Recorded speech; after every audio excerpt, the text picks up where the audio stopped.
Amen.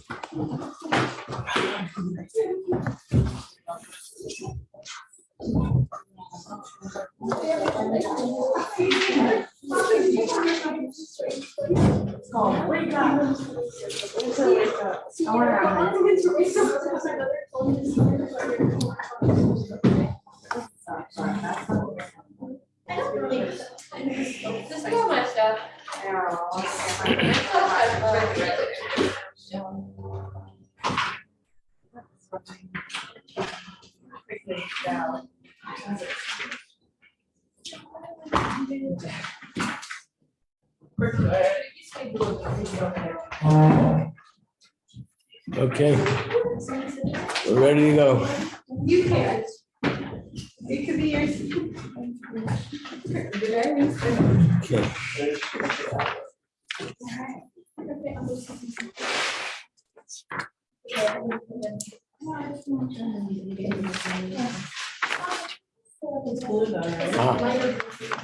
We're in the last page, which fell off.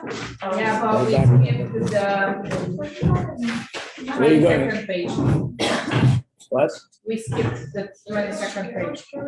I know, but I was in the middle of the last page, which is about Shalom, no, about peace. Yeah, we did the first one, the third one, the fourth, and the fifth. Okay, so I need a copy because I don't have mine. My last page got disconnected. See, when it comes to Shalom, it gets disconnected. How does that make sense? Yes, thank you. This is yours? Yeah. Okay, thank you.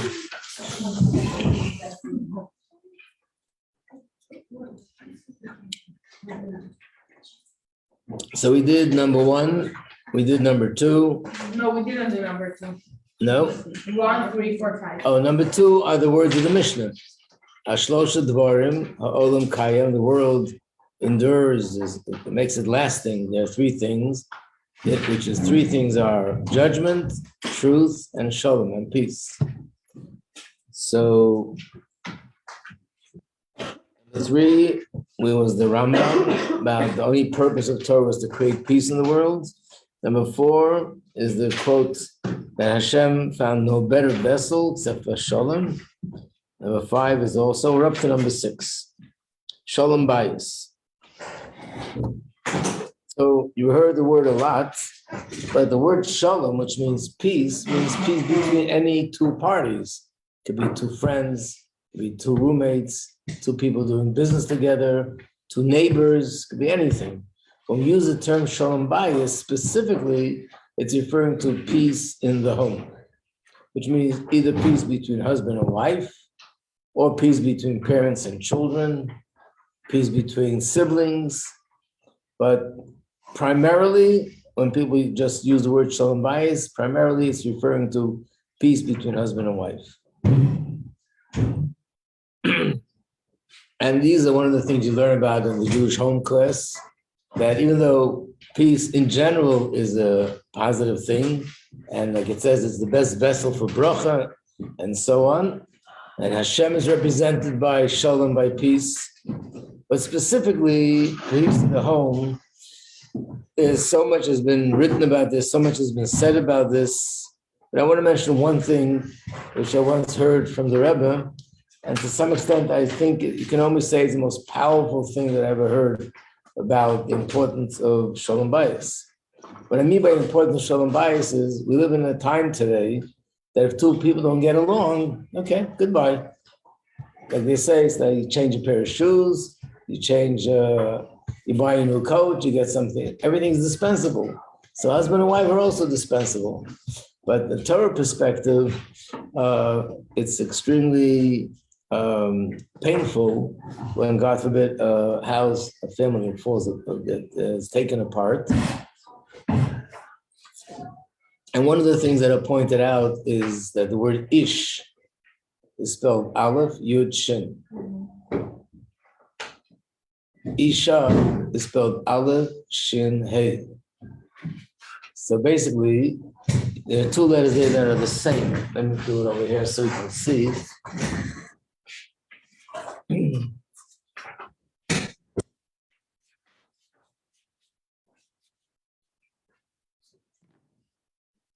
This is Ish, Aleph, Yud. This is Isha, Aleph, Shin, Hey. So these two letters make the word Ish, fire. These two words make the word Ish, also fire. This is Yud, Hashem's name, and this is Hey, Hashem's name, Yud Kei. Oh. So it means that husband and wife come together, then the fire that's there is Hashem's name, is the Shekhinah, the presence of Hashem. If God forbid they're separate and you don't have the combination of the Yud and the Hey, then you're left with the Aleph and the Shin, God forbid, and that's fire, that's destructive. But what I meant before that I heard from the Rebbe was this very famous saying in the Medrash. It's based on a pasuk in Tehillim, which we say in davening. You might recognize it. It's one of the parts which is called Hallelujah.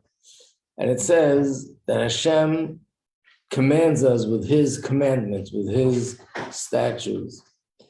And the Medrash says that kings of flesh very often command their people to do things, and they themselves, they don't do it. They just tell other people to do it.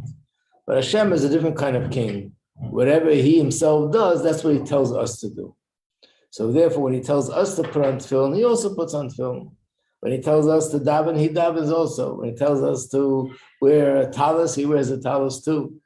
What does it mean that Hashem puts on tefillin? Who does Hashem daven to? What does it mean that Hashem, all these things are explained, especially when you study Chassidus.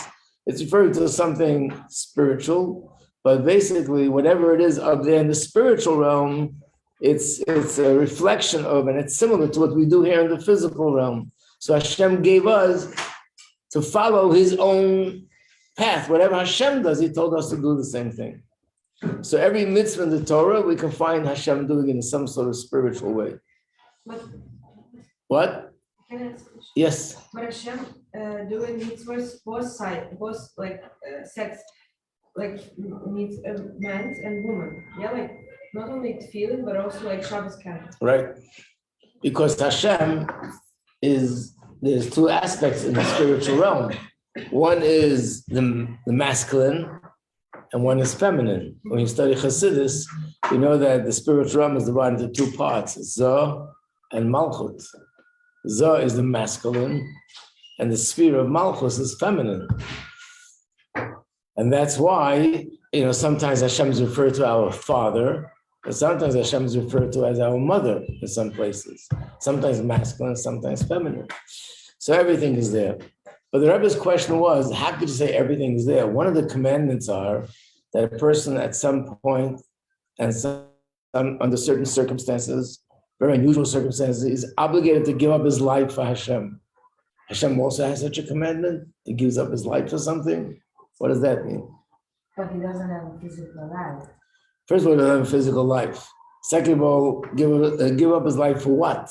Someone is forcing him to worship idols? It doesn't make any sense. So this is what the Rebbe said. In Gemara, it talks about the subject of Sota. Sota is a woman that she acted in a very, very, not sneezik way, very immodest. And her husband suspect that she's having some affair with this man. And he suspects that they actually were intimate together. And if that's the case, they're not allowed to be married anymore. So the Torah says that there's a way of proving whether she's innocent or guilty, only in the times of the Beis HaMikdash. And there's a whole process, but part of the process is that she goes to Beis HaMikdash. They have to write down a portion of the Torah on a piece of parchment. This piece of parchment with the portion of the Torah is put into water, special water with other details, and the parchment and the ink dissolves in the water until the parchment is totally blank. All the ink dissolves in the water, and then she drinks the water. If she's innocent, nothing's going to happen. If she's guilty, then after drinking the water, she'll die. And of course, she has the choice to admit that she really did something wrong, and nothing will happen to her. But imagine taking Hashem's name and erasing it. That is actually one of the laws that you're not allowed to do. It's like you're erasing Hashem. You're figuratively like destroying him, taking him away, deleting him. You're not allowed to do that. Here Hashem himself was telling us to take a piece of parchment. His name is written out with Yud Kei Vav Kei, really spelled out the highest name of Hashem. And then we, the people in the Beis HaMikdash, the Kohanim, take that name and they're erasing one name after the other. So Hashem says, I'd rather have my name erased if this can help establish peace between husband and wife. She'll be proved innocent, and then their relationship will be restored. So the Rebbe says this is in a certain way, in a figurative way, how Hashem is giving up his life, erasing his name, for which thing there should be shalom bayis. Yeah. How does that translate to the times when we don't have the Beis HaMikdash, and so that's no longer done? No, doesn't apply, right? I mean, this was like an open, miraculous thing to happen. And then even then, the Gemara says it was all not a lot of complication, it wasn't so simple, but doesn't apply. After the Beis HaMikdash, doesn't apply at all, right? So, because of this, we go out all the way to do everything we can to prevent something like that from happening.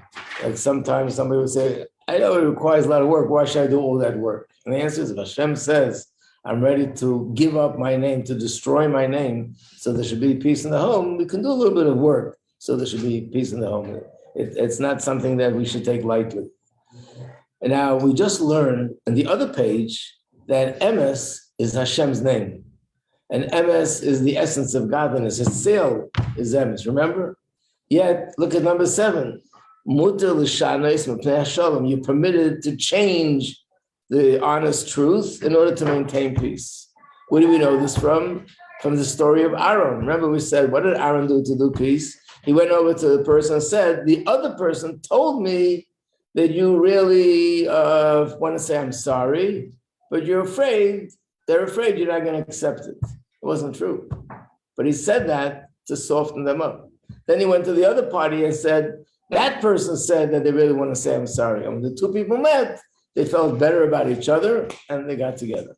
So really, he said something which wasn't true. From this, we learned that if the purpose is in order to establish peace between husband and wife, or between one friend and another, then it's okay to be a little bit not so straight. This will help establish peace. So even though you might say, okay, big deal. But in the Torah, it's a big deal because truth is represents godliness. And not truth is the opposite of godliness. So the fact that the Torah itself says you could be not so truthful, if that'll prevent an argument between two people, that'll bring two people together, it shows us also how important it is. Number 8. This is something which you also say in davening. If you say Ein Kelokenu, it's at the end of the Ein Kelokenu.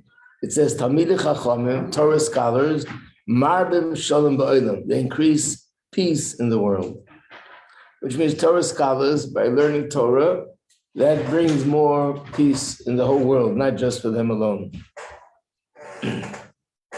And even though you might say, wait a second, isn't the whole Gemara filled with arguments? One person says one thing, the other one says the opposite. I hold one way, you hold the other way. I think I said this to you once.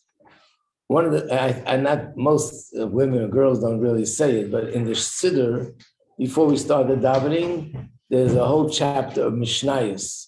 It's about sacrifices. Ezel Mekoman. Does anyone know the reason why that's chosen to say in the morning? Normally you would say, oh, it's about sacrifices, and the davening is instead of the sacrifices.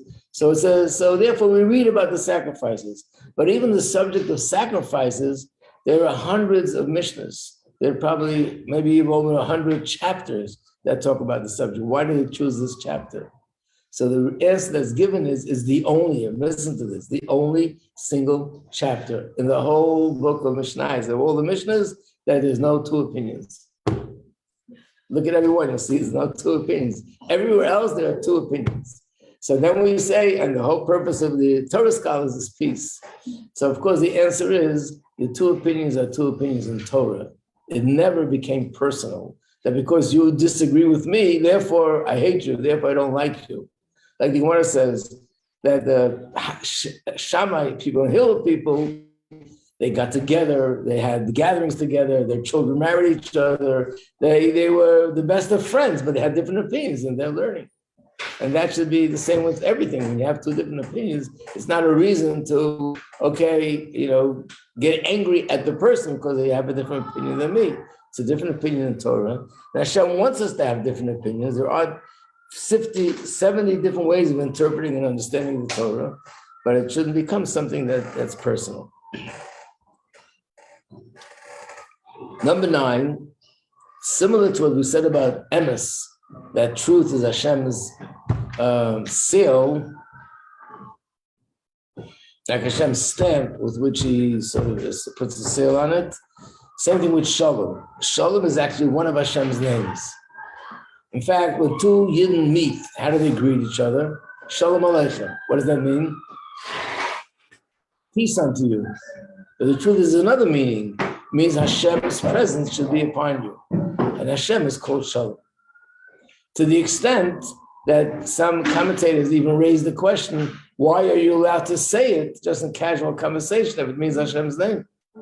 It's like using Hashem's name casually. And the answer is because this word became such a common word, you're permitted to use it casually. So a name, we also know, a name is something which expresses the essence of everything. In fact, when you study Chassidus, there's a whole section in Tanya called Shari Yichud Lamuna, the second volume of Tanya, that explains that Hashem created the world with the words, and the words that create each item is their name. In other words, let's say a lion is called Aryeh in Hebrew. Those are the letters with which Hashem created the lion. A tree is called Ilan. That means those are the letters with which Hashem created the tree. And the same thing with every single creation. Has Hashem's energy in it that gives it life, that sustains it. How? It's through the words of the name. And the same is with people. That's why it's brought down as a custom. If chas v'shalom, a person is critically ill, this is only done when the doctors are like giving a prognosis, which is very frightening. Then one of the things that are done is you take a minyan of 10 people, they say specific chapters of Tehillim, and they add a name to the person. And in the prayer it says, and if it was God forbid decreed that this and this person should no longer live, now he has a new name, so it's a new person, and therefore he should be able to live. Now, Hashem knows it's the same person. What does that mean? But it means that the name is the channel through which Hashem gives a personal life. So we only do this when there's a necessity. When you change the name, you're creating a new channel, and perhaps through this new channel, this person can get new life. So there are a lot of people that this happened to them, the name was changed, and after that, they continued to live. Whatever they were sick with went away. So people usually use a name that's related to that, like the name Chaim, which means life, or the name Baruch, which means blessing, or for a girl, they would say Bracha, or for a girl, they would say Chaya. In other words, names that have to do with life or with long life, something like that. So if Hashem's very name is Shalom, again, it means that Shalom is, in a sense, characterizes what Hashem is all about. Hashem is unity, Hashem is truth, and it all comes together. Yeah. There are cases when people have taken names here Torah, but non-Jewish name. Either a channel between you and Hashem, if you have non-Jewish name, but you took it near by the Torah. Yeah, by the Torah. There is only connection when you have Jewish name, like this channel. No, the truth is it must be connected to the non-Jewish name also. Why am I saying that? Because many times, and some of this you can see on the videos, people would ask the Rebbe that I want to take on a Jewish name, and ask the Rebbe, tell me what name should I take on? Because when children are born, the parents make the choice. Being that right now we don't have that situation, so I'm asking the Rebbe, you make the choice for me. And very often the Rebbe would say, what is your secular name? And then he would choose a name that is the same as a secular name. What do you Like mean by the the same, meaning like the of same it. meaning? What? The same meaning, yeah. Wait, how would that work? How does it work? Well, What? let's take an example of a word in Hebrew that means something specific. Let's say rose. How is it in Hebrew? Shoshana. So if your name in English is Rose, then you could use it in English. And sometimes it wasn't even the meaning, it was just the sounding of the name. So apparently even the name that a person has, which is a secular name, is also somehow Bashgacha Pratis. And that's why the Rebbe sees it that by taking that secular name and finding some similar in Torah would be the right name. So it's always better to have a Hebrew name. In fact, it's very important in halacha. When a person gets married, you write a ketubah, you should have the Hebrew name there. But if a person has an English name and they're alive, so it means that the chayes is coming somehow. They have a Hebrew name. Everyone has a Hebrew name. We don't know what it is. It says when parents give a name to their child, they don't realize it, but really it's a miniature prophecy. Because how would they know what the letters are that give life to their child? So they name their child Chana without realizing it. These three letters must be the channel that gives life to their child.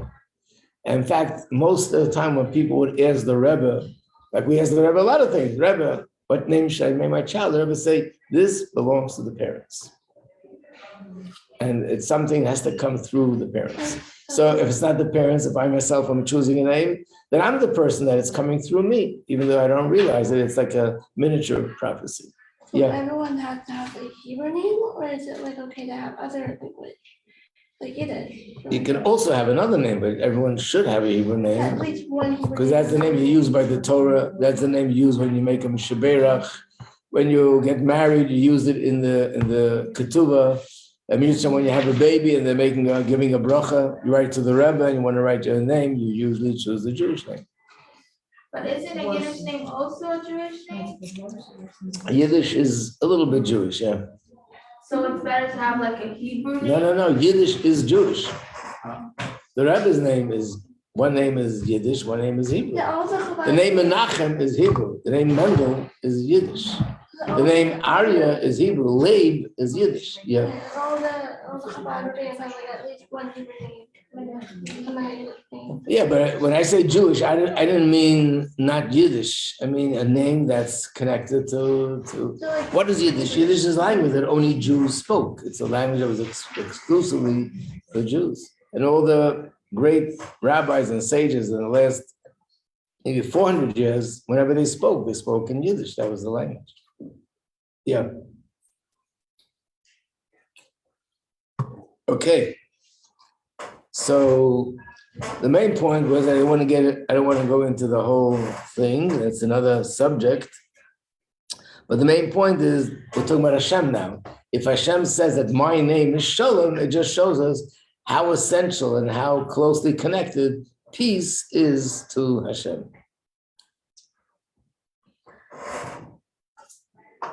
In fact, in the Zohar, it says that the holiness, the name for holiness is unity. The name for klipa is separation. This defines the difference between holiness and the opposite. Number 10.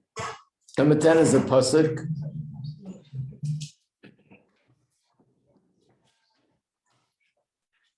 Toiv pas chareva, v'shalva ba mibayis mol zivcheriv. A home that is peaceful and has dry bread is better than a home that is full of food with comfort.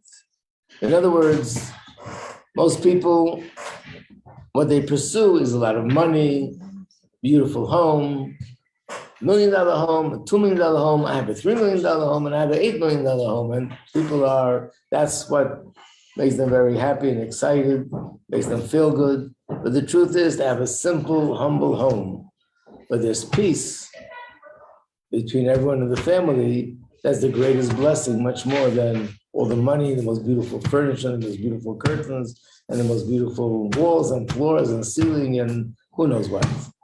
I don't think we need a lot of philosophy to explain that. But unfortunately, with all this with all how simple it is to understand, it's still that way in most places, especially without Torah, that people, these are the things people pursue rather than doing everything that we stay together. I remember someone who came in for a Shabbos. It was interesting. He came in for a Shabbos, and he, after Shabbos, he made up his mind, this is it, I'm taking on this path. And I think, in fact, if I'm not mistaken, he stayed at the home of Mrs. Ruddle's parents. And they had, I think, 10 children or more. And he said, this just blew him away. 10 family members sitting by one table, they're all singing together, happy together, and no one's fighting with each other. It says, by my family and the other family that I know, there's 2 kids in the family, and this one's not talking to that one, this one's arguing with this one, parents and the children, parents with each other. To see the beauty of that harmony, of that togetherness, of that peacefulness in a home, this is the path that I want to choose. That's all. It wasn't philosophy. It wasn't that he had answers to brilliant questions. It was just to see that, something which he didn't see anywhere else. So that's really the way it's supposed to be. Doesn't mean that chas v'sholom, you should have a home with dry bread, but it just means let's look at what are the real values. And if I have to have dry bread but have a peaceful home, I'd rather have that than a beautiful home and unfortunately a machlekes and conflict.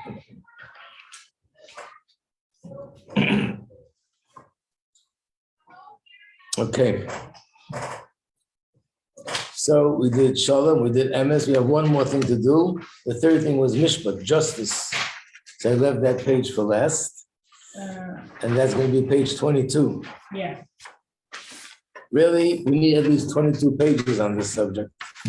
But again, I'd like to put down just the general captions, the general phrases and quotes. At least general, go over a little bit more generally, what does justice mean from a Torah perspective? Okay, to be continued. Hannah, this is yours. Yeah. You're very welcome.